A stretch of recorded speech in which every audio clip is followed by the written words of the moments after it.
Not every piece of backpacking gear we pick up is going to be a home run. From time to time, we buy gear and quickly realize that that piece of gear just isn't going to work out for us and just isn't really what we thought it was going to be. And today, that's exactly what we're going to talk about. I've got 6 pieces of gear with me today that I was completely wrong about when I picked it up. First piece of gear we're going to talk about is the Msr Piezo Igniter.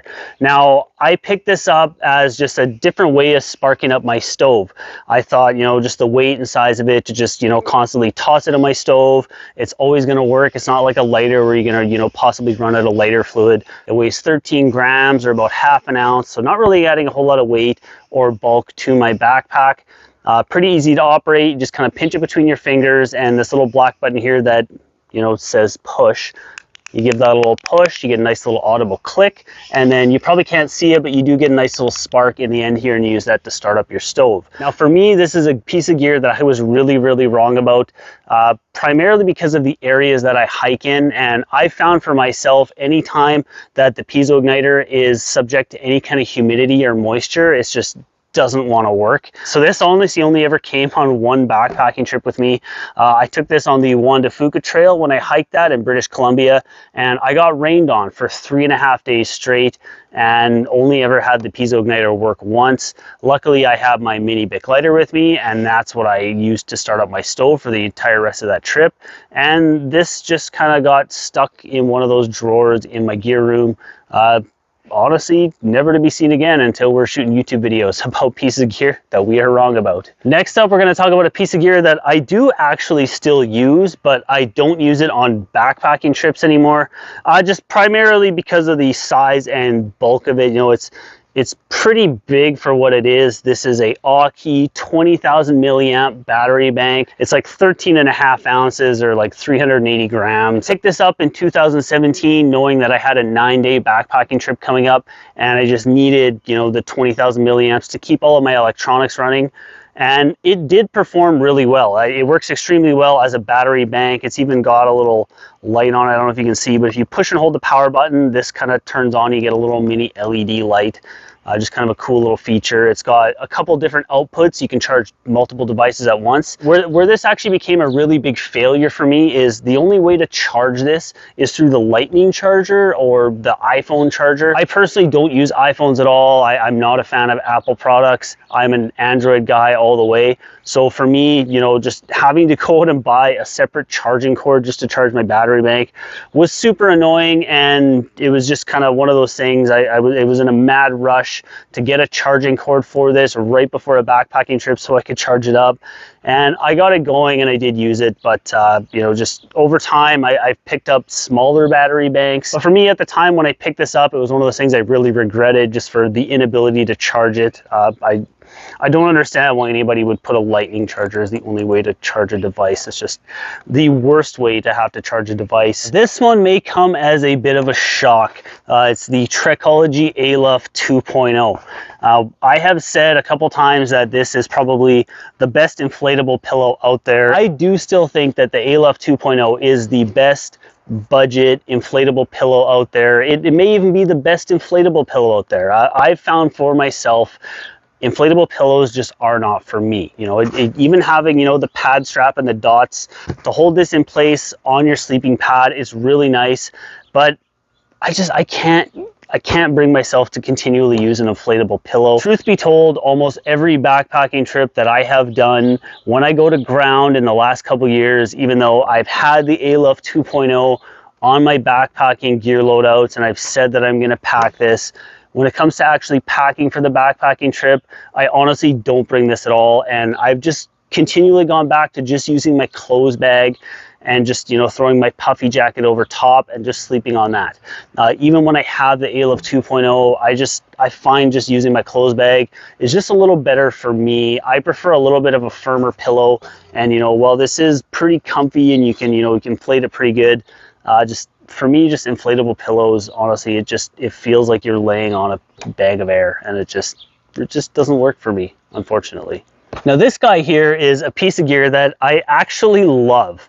It's one of my favorite backpacking stoves that I've ever bought. It's just super cool.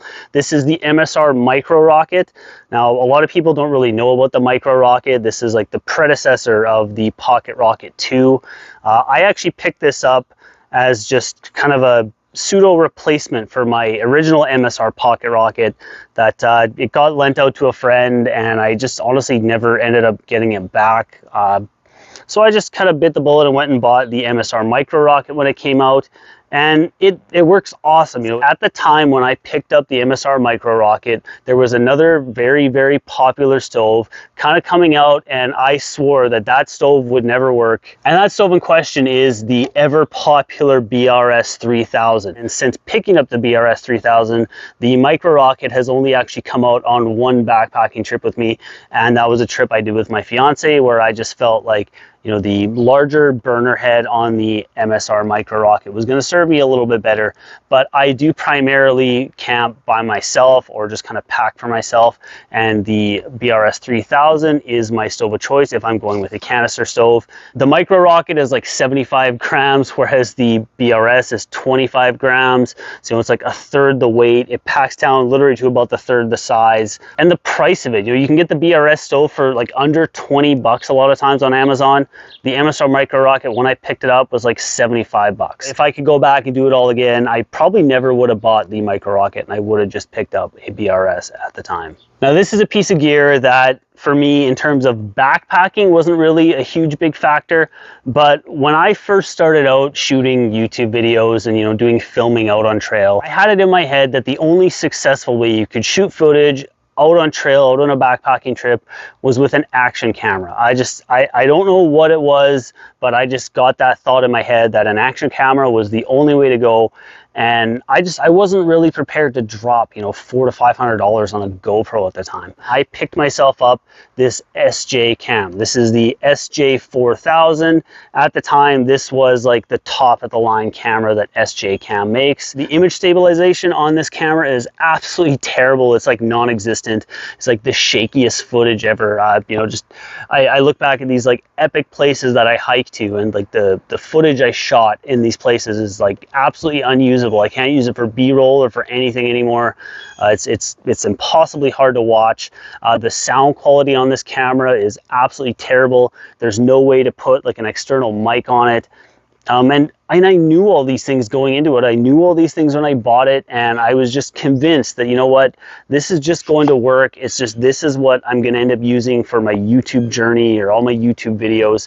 And it just really, really didn't pan out. I was like a horse in the blinders, you know, like I stuck with this thing for well over a year, and, you know, I ended up with like a year's worth of footage that's just completely wasted. You know, like my entire North Boundary Trail hike in 2017 was filmed on this camera here, and the footage is absolutely terrible. It's one of those trips I wish I could go back and watch footage on and really enjoy, but it's painful to do so. If any of you guys and gals have actually watched my North Boundary Trail videos, you probably know what I'm thinking. You probably know exactly what I'm saying.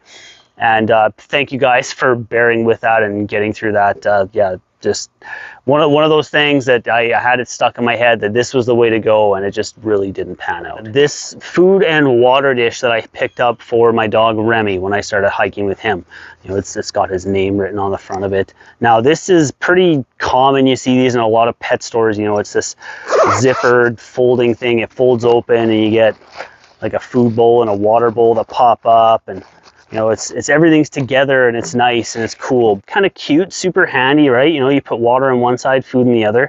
And I thought this would work great. Very, very quickly, like very first backpacking trip we ever took this on, realized that this just wasn't going to cut it. And there's a lot of things about this that I really, really, really, really don't like. I don't know if you can really see it here, but this outside part kind of tapers out. And where that becomes an issue, especially because it's like fabric on the inside, and you get food and stuff caught in these little folds, and on the other side you get water and moisture caught in little folds. And then when you close it up and you go to, you know, zip it back up and toss it back in his backpack, if you don't take, you know, like the time to completely dry the thing out and make sure you've got every little food bit out of there. And it's a pain, like with all the little folds inside here, to just like hunt through there and find every little kibble of dog food and get every little bit of moisture out of there. The moisture just spreads throughout the whole thing, and then you just end up with like this gross concoction-y paste of like dog food and water that's been sitting in there for a day, and it's just nasty and gross, and I just don't really use this anymore. I went to the Fuzzles bowls, and I have now upgraded to some Dcf Dog Food Bowls and water bowls, and they're significantly better. They pack down a lot smaller. You know, this thing is like almost 200 grams or close to 7 ounces, so it's not like the lightest thing. It's not going on my back, so I don't really care how much it weighs, but at the same time, I don't want to overwork my dogs, and I don't want to make backpacking trips a negative thing, and I don't want them to be uncomfortable. I very quickly realized that lighter gear for the dogs was one of those things that I really wanted to prioritize, and I really quickly ditched this really cumbersome, bulky, stupid dog food bowl.